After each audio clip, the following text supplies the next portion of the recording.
enough that I won't belong to another.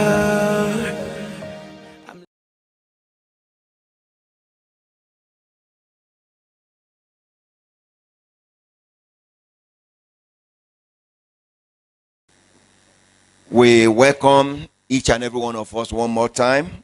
And those of you join us after we started the introduction and while our brother B was speaking, we also want to welcome you in Jesus' name. We welcome you to Mentoring 2018. And we pray that in the course of this week, God will enable you to discover and find a grace to apply the keys to winning with the millennials. We believe very strongly that this is a special focus the Lord has given us this year. We also believe that this focus is transgenerational. However, we want to ask the Lord one more time as we gather to help us to discover our blind spots. And I think God was gracious to us this morning as he opened us up with that very profound insight on the life of Jethro and the calling of Moses.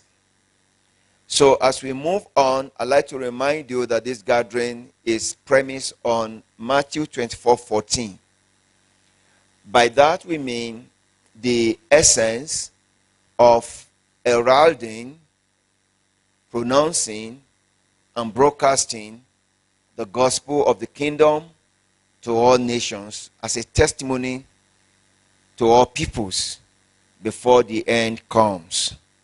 So this is primarily designed to enable us steer and mobilize the harvest force and ensure that they are effectively mentored for the harvest field.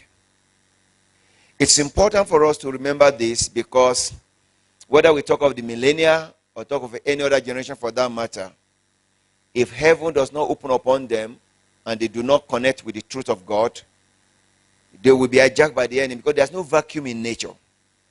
If somebody actually is going to take your youth, you cannot be neutral. If your youth is not taken over by God, it will definitely be taken over by the enemy of the cross.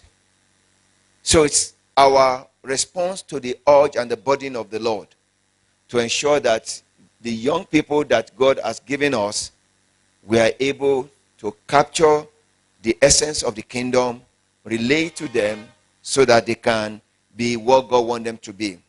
So that's why you have come for this meeting. And if you think of it this way, that the ultimate of this class or the ultimate of this conference is that Christ-like biblical leadership values will be transmitted to people.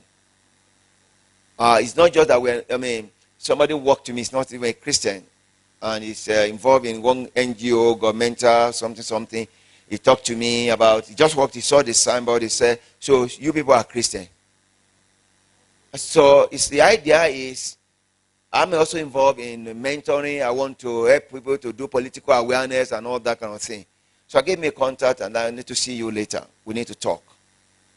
But our goal here is to ensure that whoever comes in contact with us, whoever we come in contact with after this meeting, will be offered a chance to at least be sensitized to the whole issue of being equipped, being multiplied, so that Christ-like leadership, biblical leadership can be offered to them.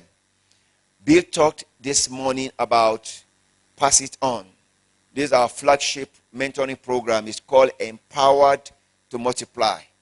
It is one of the most striking training we've done. One of the guys, we just did a class in Abuja, and the host pastor embarrassed me. He said, 37 years ago, is it 37, 38? 37 years ago, he said 37 years ago I listened to Uncle Tim. Not much has changed. The passion is the same. It's just that each time it comes out, there's something you have not seen before you need to see. This training will help you to see something you have not seen before. Because When he was speaking, I was just thinking about it. I thought of meeting him first time about 22 years ago when he was chief accountant of Nikon Hotel. I was doing a program. But now he traced the contact back to 37 years ago. But then he walked to me at the end of this training. He said, this Empower to Multiply is not meant for leaders alone. It has to be a training for every born-again Christian to discover the true value of what they are saved for and implement it. And I like that last phrase, and implement it. Because it's implementation that matters. So this morning, I will be contributing my quota to this conference. But I'd like you to remember that when you think of mentoring, it's not something made up by young people or for young people to tame them so that they can listen, to can hear word. No, it's not an idea invented by modern businessmen. We saw it in Moses and Joshua. So a living example. Moses was not teaching Joshua how to live for God, but how to run life of a man living for God. So mentoring prepares you for a real life of adventure in the course of your life of walking with Christ. We saw that just now, a moment ago, between Jethro and Moses. Jethro was not even born again. He was not born at all. But then, for God's purpose in Moses' life to be fulfilled, there was a need for a Jethro. So mentoring is not something cooked up to replace by discipleship. It's taking discipleship further, making it available at a place and a platform that you cannot ignore. We can see between Peter and Paul and Luke. Many times we have forgotten there was a mentoring going on between these three people. Because they didn't stay with Jesus at the same time. But all three of them were mentoring each other. Without Luke, there will be no book of Acts. No matter how anointed Paul was, if Luke didn't travel with him, there will be no book of Acts and there will be no history of the church. But you know what? We need to remember that Luke was not a layover. He was a medical doctor. How did God persuade him to abandon his medical practice to write a book for God? A book that included entering into the dungeon, being shipwrecked. Because he was on the road to Rome. He was in the Malta island when snake bit Paul. Because he said, when we arrive. I'm asking God to change the paradigm of Nigerian church. Young professionals can donate their profession to God. Say, if this thing will matter 50 years from now, I want to put my life into it. That's what we are looking for. We've had enough of emergency anointed men. We want men who are anointed but gifted and give to God. We saw that between Barnabas, Gamaliel, and Paul. Amazing thing Gamaliel did on Paul, but it was Barnabas that brought it to life for the church. We saw that between Paul, Titus, and Timothy. We saw it even between Jesus, Peter, James, and John. Of all the 12, of all the 72, we saw an incredible continuous engagement of these three people with Jesus. To a point where, even when they made mistake, Jesus was not afraid to rebuke them. When you have a mentor who is scared to correct you, you have lost him. And I think there are many people who are supposed to be mentoring us, but they just watch us. They can't talk to us anymore. They can't talk to us anyhow. Because they know whatever they say to us, we have plaster for every wound. We have answer to every question. We already resolved what we want to do with our lives. But think of it. Peter was a leader. He was publicly rebuked. He was publicly affirmed. We want affirmation, but we don't hate rebuke. Both travel together in the life of a mentor. Finally, think of Jesus, Andrew, Nathaniel, and Peter.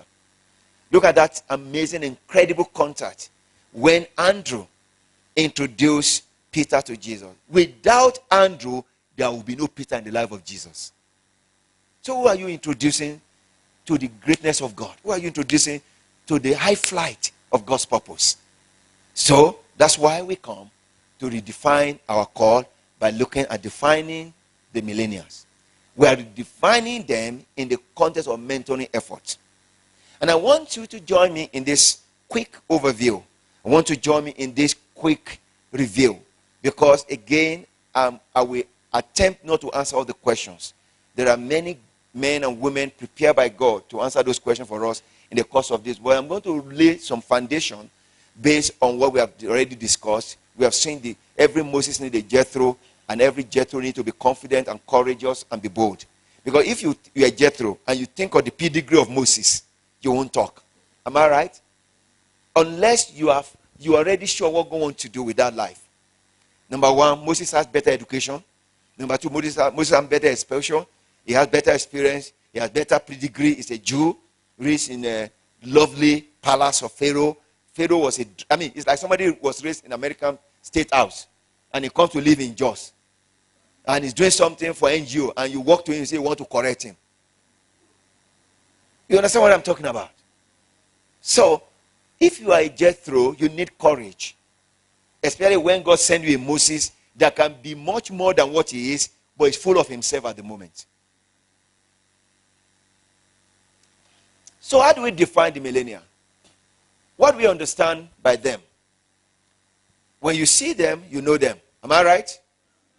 You see them, even when they are married, they're still millennial.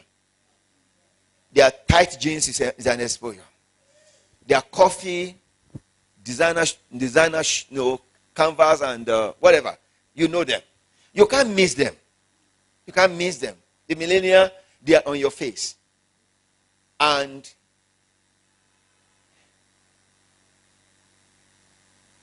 our goal here, therefore, is to discover these people we know very little about. So we may do what we ought to do in offering acceptable mentoring service to them. That's my goal this afternoon. How do we understand these people so that we can at least discover them to a point where we know how to help them and we offer them what we need to offer them in an acceptable mentoring service? And I want to say to them, many of them hate mentoring. And some, yet they are dying for mentor. Many of them hate mentoring, yet they are dying for mentor. They don't want anybody to tell them what to do and what not to do. And yet they want somebody to guide them. So how do we discover? How do we apply? And how do we present all that God has given us so that we can together give them acceptable mentoring service? Many of you were born between 1982 and year 2000. If you're in the room, wave to me. You were born between 1982 and year 2000. Wave your hands to me. Okay, I'm going to be talking about you. 1942. Oh no, you almost made it. You almost made it. Just a little, you will have been in the club. I want you to think of what I wrote on the screen. I said we know how much? How much? Very little about them. They are so present, they are so much around, but we know very little about. It was when the Lord spoke to me to say, focus on these people for the MDG. It was then I started learning. It was then I started seeing all the bubble trap they set for me themselves. So then I started learning all my mistakes. So then I realized that some of my mistakes are irredeemable. I just let go, let pass. But some are fresh engagement. And I'm saying, this one, I won't let it go until I fix it. But discovery is my own personal word because I'm discovering it. And I hope those of you who are not in that age group who are here, who are called to meet their need, I hope you join me in the discovery journey. I hope you join me in an effort to make a difference. I hope you join me to bury the mutual suspicion and bring about a transformational agenda of God to a generation that is desperately needy but grossly unaware. I saw this quote and I want to use it to start our journey. Whatever you understand, whether you understand them not or not, the millennials are the current generation that we either make or break the economic impact. Think about it. They're already shaping the world. They made Facebook. They made Instagram. They created their own world. I love the message given by Mark Chisubot when he was speaking at Harvard graduate program. He said, people are talking about living on purpose, discovering purpose. He said, but my generation, referring to himself, we're not looking for how to live on purpose. We're not thinking of how to discover purpose. We want to create purpose. We are a generation assigned to create purpose, to make purpose come to reality.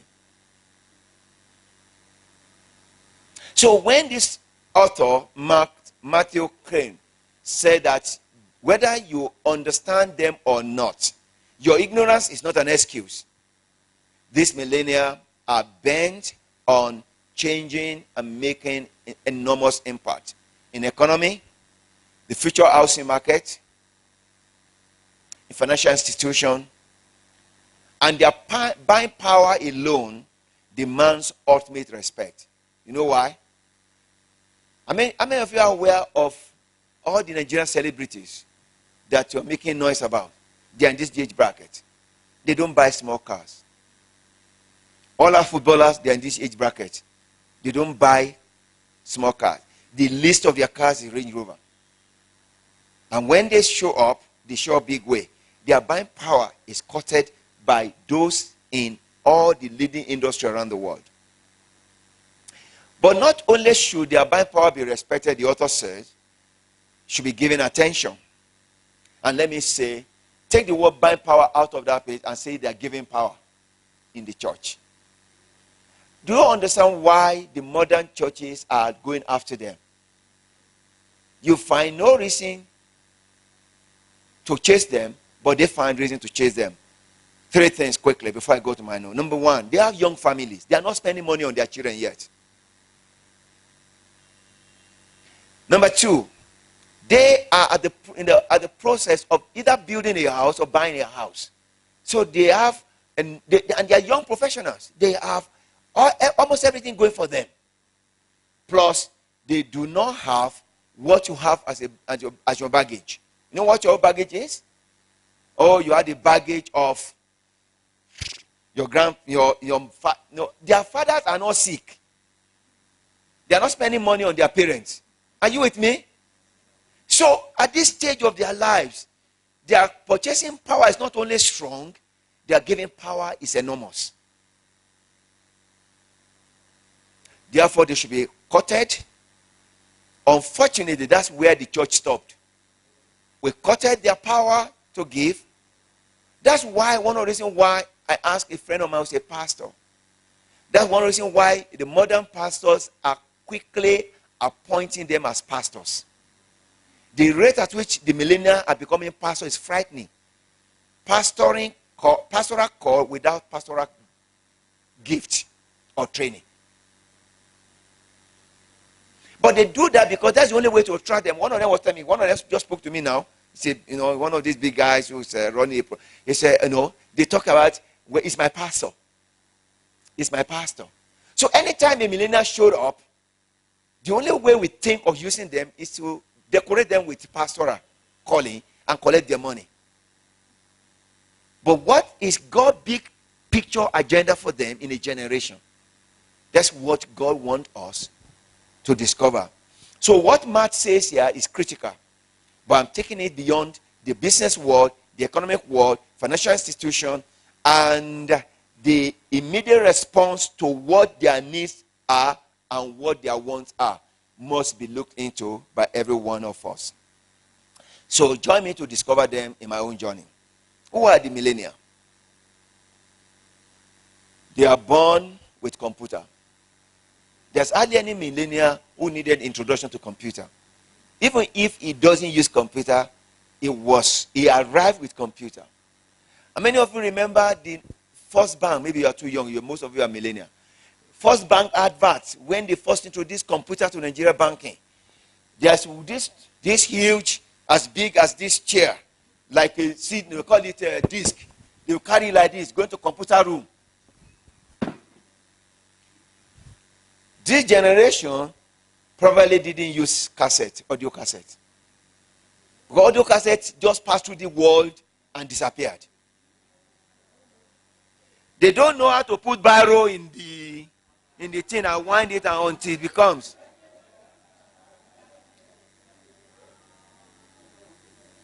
They're born with computer, so I will say they're born with golden spoon, silver spoon. Information was not a problem to them when they were born. In fact, their generation is over-informed. Over-informed. Now, understand with me, they are very self-opinionated. You can hardly meet anybody among them who has not worked out in his mind what you want to do first. So it's telling you, in case you fit in or you don't fit in. And I won't say they are rigid, but they are highly opinionated. They are proud of who they are. It's you that think something is not right or something could be better. They are proud of who they are. I think this message this morning was very apt. You know, when Jethro asked Moses, what are you doing to yourself? How did he announce himself? I'm the boss. I have everything figured out. I know what I'm doing. And because they are proud of who they are, if you don't fit or they don't fit into your own mindset, they walk away and continue their life without you. They're not missing you. They're not missing you. They communicate differently. Their own truth is defined differently. In an age of little or no absolutes, when you bring absolute issues to them, you are irritating them. You're frightening them. Because the way they express themselves. I mean, one of them, the one that is stuck on the road now, is still stuck on the road. They just sent me a picture where they are pushing the bus through the mud. It's going to speak to us during the program on speaking in tongues, the millennial tongues. Because I've listened to some of their tongues. I think they have a different way of wired up by God. They communicate differently. They have new set of rules always. And because of this new set of rules, if you don't understand this background, I've suffered loss in my life. Not understanding they have a new set of rules. And when we see them, I think this new set of rules came to me in Rwanda. I was to speak on the campus. The president of the fellowship is a lady. And I don't know what she knew about Nigeria or what she had not known about Nigeria. But somehow, by the time I arrived at the fellowship and I was going to speak, the person who took me there is a little bit, just barely escaped millennial. Was born exactly in 1981. Just into the... So, she introduced me. And this young lady was a president. When she was rounding up, so we thank God for Uncle Tim. Some of the issues she raised are very profound and very good. But you know what? We need to examine it again. They have a new set of rules. They know what they want to do with their lives. You understand them because they have powerful individuality, yet very strong connectivity. How do you explain that? Individuality in the sense that they are with you. I've caught one of them in my office one day. We were doing something, he was doing something on the phone, different from what we are all talking about. They will be with you. They are connected with the rest of the world. So connected, yet so detached. My son taught me a painful lesson on this. I went to his room. His computer was laid on the side of the bed. His phone was on. And I asked him, what are you doing? He said, I want to clear one or two things. I said, but you know, we have a meeting. I'm the one following up on appointment. I said, we have a meeting. He said, yeah, I know. I said, I think it's 8:30. It's just 3 minutes more. I will fix it. I'll work on it. And I asked him, what are you really doing? If I announce to you, you will be shocked. On those 3 gadgets, he was communicating with 5 different people in 4 continents simultaneously.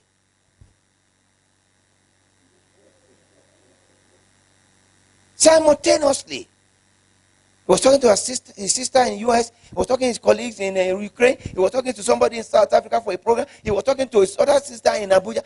And I was standing there thinking we are talking.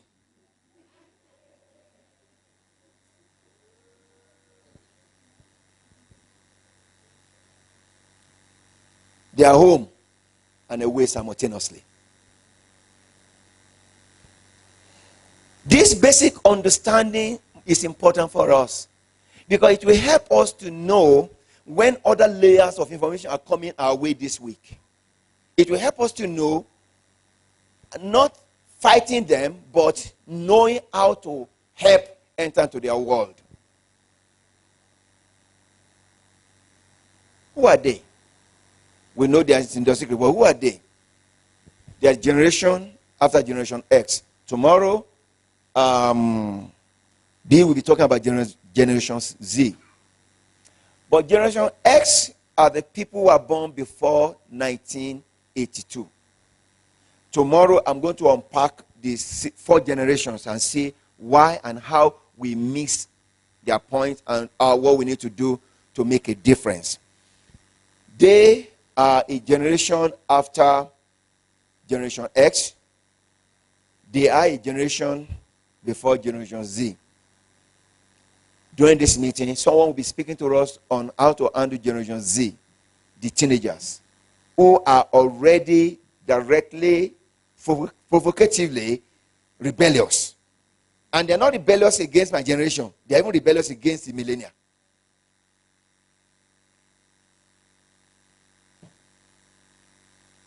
Sorry, they equate newer for better.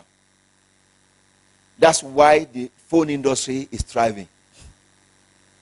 Somebody buys a phone that's only 9 months old.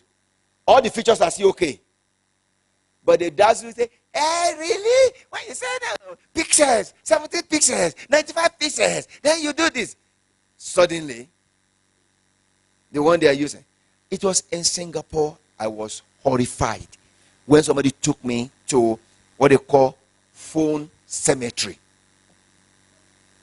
In Singapore, there are certain phones you cannot hold in your hand again by law. They are the ones that are trending in Nigeria. There are phones you cannot use. You cannot use in any function because they are not allowed, because they emit things, what do you call it? Magnetic field that are injurious to the community. So they took me to the cemetery. In this cemetery, they call it the gold deposit. Because all the early generation of phones produced, they have more actual gold in them, 5 times more than the current one in the market. So somebody brought out a company, and it's also a millennial. What is he doing? Is everybody throwing? In fact, you beg him to collect it. Then he produced gold bar, real gold bar. Match those things. Produce gold bar. Why are they buying newer phone? Because new is better in the mind of the millennial. I remember I asked the secretary one time who said I should not keep my phone on my table anymore. I said, why? He said, it's embarrassing us. I love that phone. He said, Nokia. That one that would, if you fall down, they will call you to pick it. They were all born between 1982 and year 2000. Born with and shaped by computer. I've never suffered any major upheaval. What do I mean by that? Most millennials only heard of 9/11. 2001, they were just in primary school. Am I right? Elementary school. So it does not create a personal loss for them in terms of, hey, we finished. Those whose parents suffered depression in America and public devastation in Nigeria, the Civil War, the millennials don't know about it. In fact, most millennials in Nigeria were born after Buhari first ruled Nigeria. How many of you are aware of that? So when the man is sounding very honest and faithful, I say, well, it's up to him. It's up to him. It's up to him. I know what I'm going to do. It's up to him. Because they don't have any reference point to all those pains and difficulties. So when we meet them on our campus, when we meet them in job places, we must recognize where they're coming from. They have monumental financial boom in history. This world has never seen a generation that has so much money at their disposal than the millennial we have. How many of you remember recently when United States Congress invited Mark Zuckerberg to come and explain security issues on Facebook? May you remember it? While he was speaking in that to the Congress committee, he has not left the place. The shares of his company rose by 300 million. He has not left the Congress room.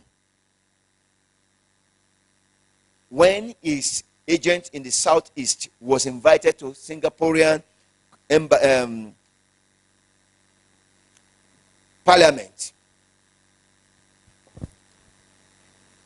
before he finished the defense in the parliament, the South Asia Facebook each additional 500 million people. These generations, they have created their own reality. Some of us who are oldies who are on Facebook, some people say, I see your Facebook, I see your Facebook. I don't understand. I'm just doing whatever I can do. But this one, I use, they create.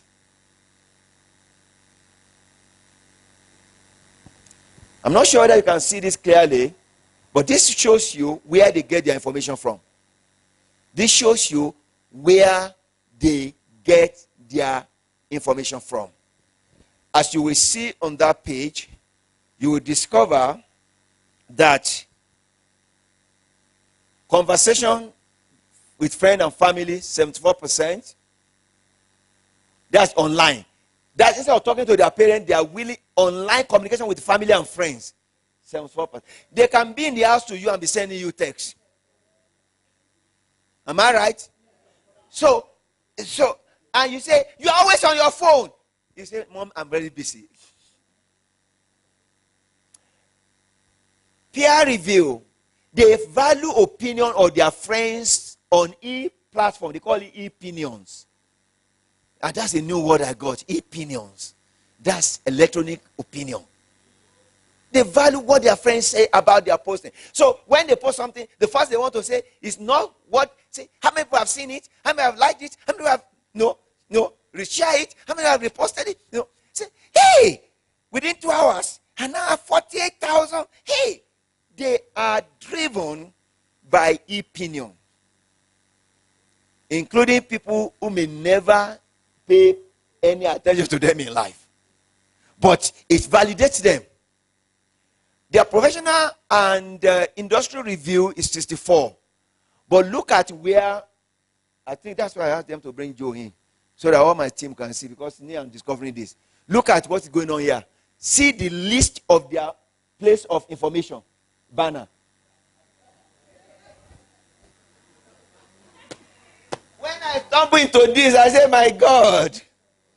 The list of their place of information is, do they go to movie? They don't go to cinema house anymore. They create their own movie. They are the most self-centered generation, and they are the most self-aware generation. You enter the aircraft with a millennial, as soon as you sit down,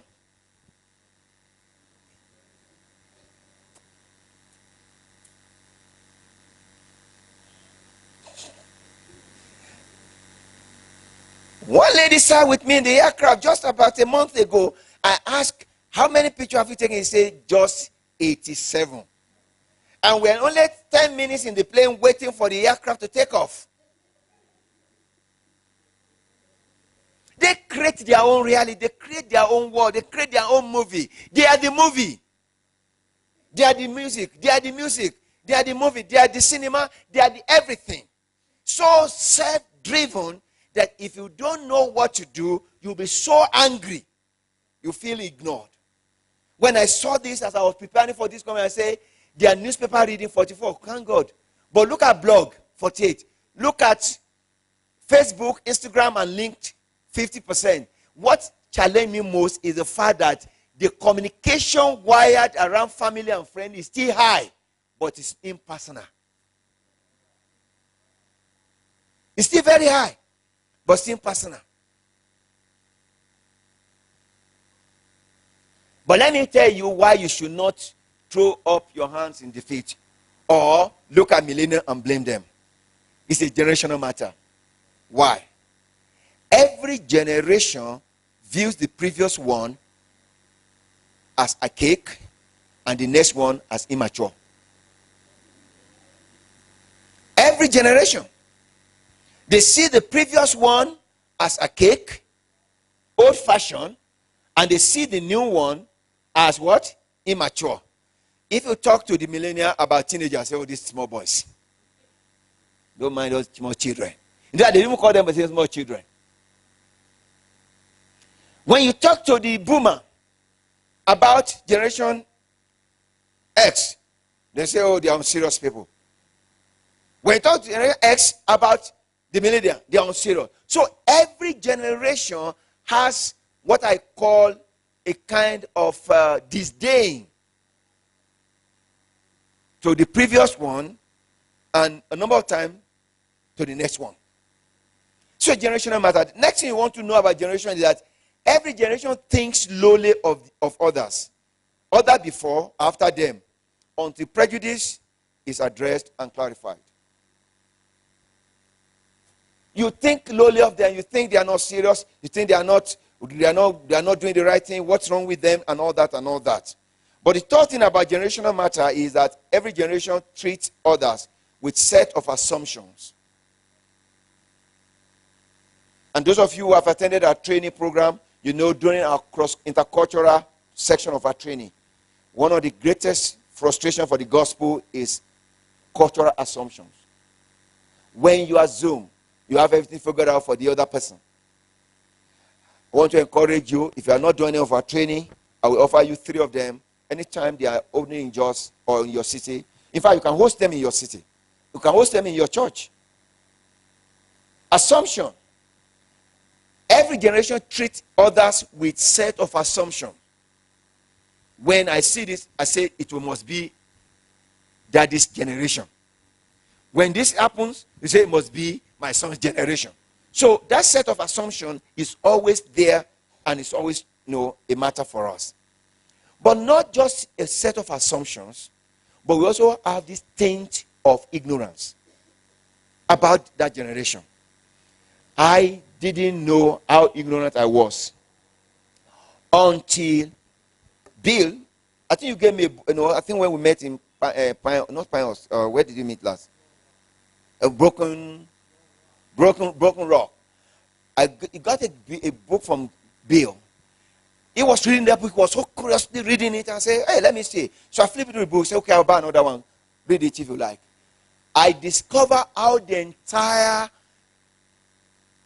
computer industry, how the entire business world, how the entire college system, school system, worldwide are redefining what they need to do. But the church is, Jesus lives forever. I shall not be moved. I shall not be moved. You're like a tree planted by the riverside. I shall not be moved. I shall not be moved. There's a tint of ignorance we need to address.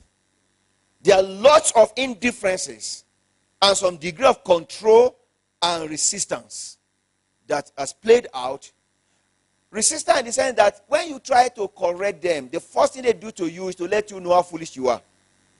Because they will make you feel so stupid because they explain to you what they are doing that you have no idea what they are doing. So then you give up, but you shouldn't. That's why we're here this week. I'm going to share with you some of my pains and we discover it together. What are their core values? I think when we know their core values, it will help us to understand them. I'm just dealing with basic understanding. I'm not dealing with practical issues of how to deal with it and solve the problem today. I think I'll be glad to create more questions for you today. What are their core values? Number one, they thrive in a 24/7 availability. They don't switch off their phone.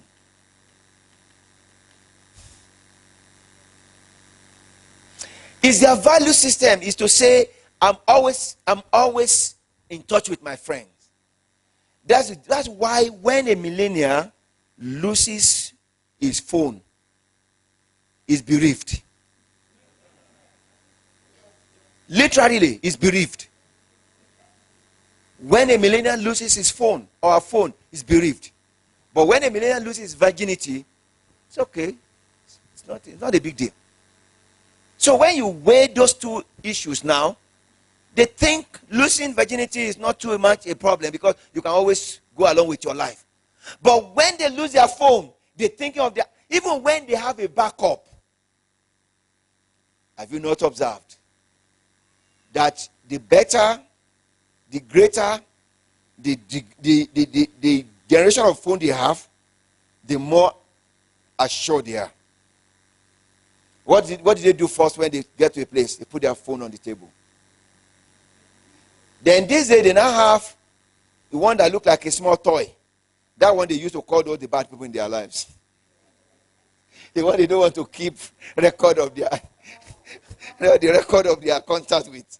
But the one they want to really reach out to, they use the modern one so that they can see the face, so they can connect with all the platform are in place. But 24/7. What did I do? Next is the multifaceted communicator. I've explained that to you with my son. They are multifaceted. That is to say, they are not just texting, they are videoing. They are not just videoing, they are, what do they do? Snapchat. WhatsApp. I was amazed.